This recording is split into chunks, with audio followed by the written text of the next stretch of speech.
Assalamualaikum warahmatullahi wabarakatuh. Anak-anak yang soleh dan soleha, hari ini kita akan melanjutkan pembelajaran tema 2, subtema 2 MUPAL SBDP dengan materi properti dalam seni tari. Properti pada tari daerah.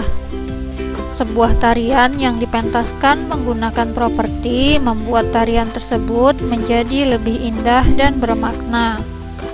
Properti tari berfungsi untuk membantu penari menyampaikan maksud dari gerakan tari yang dilakukan.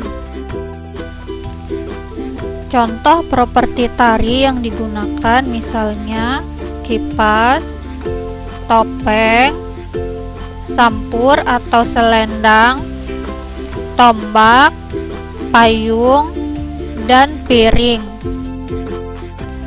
Adapun contoh penggunaan properti dalam tari yaitu yang pertama ada tari Serampang 12 dari Sumatera Utara yang menggunakan properti sapu tangan.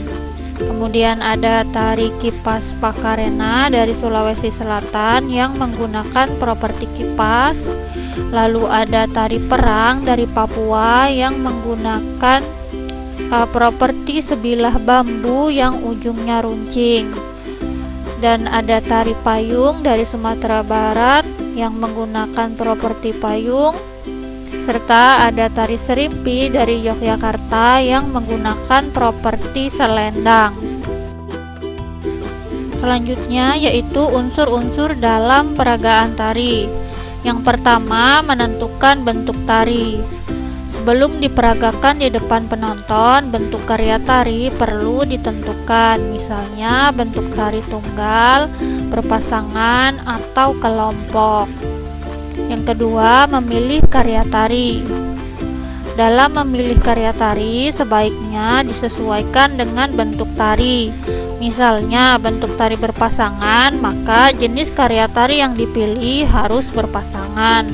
Seperti contohnya itu tari payung yang ditarikan secara berpasangan. Jika bentuk tari yang dipilih adalah tari kelompok, maka karya yang dipilih harus berkelompok. Misalnya seperti tari taman yang ditarikan secara berkelompok.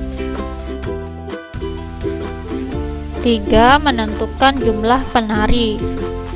Jumlah penari harus disesuaikan dengan bentuk dan karya tari yang telah dipilih. Jika karya tari yang dipilih berkelompok, jumlah penarinya terdiri dari 3 orang atau lebih. 4. Memilih properti tari.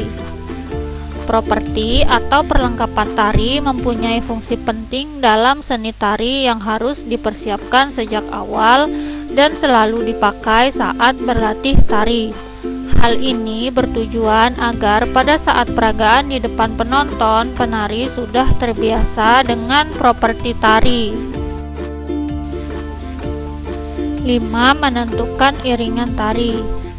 Iringan tari bisa berasal dari iringan alat musik maupun rekaman kaset atau CD. 6. Memilih busana tari. Busana tari harus sesuai dengan tema tari. Busana tari bisa dibuat sendiri atau menyewa dari tempat persewaan kostum tari. Demikianlah untuk pembelajaran kita hari ini. Kurang dan lebihnya mohon maaf. Wassalamualaikum warahmatullahi wabarakatuh.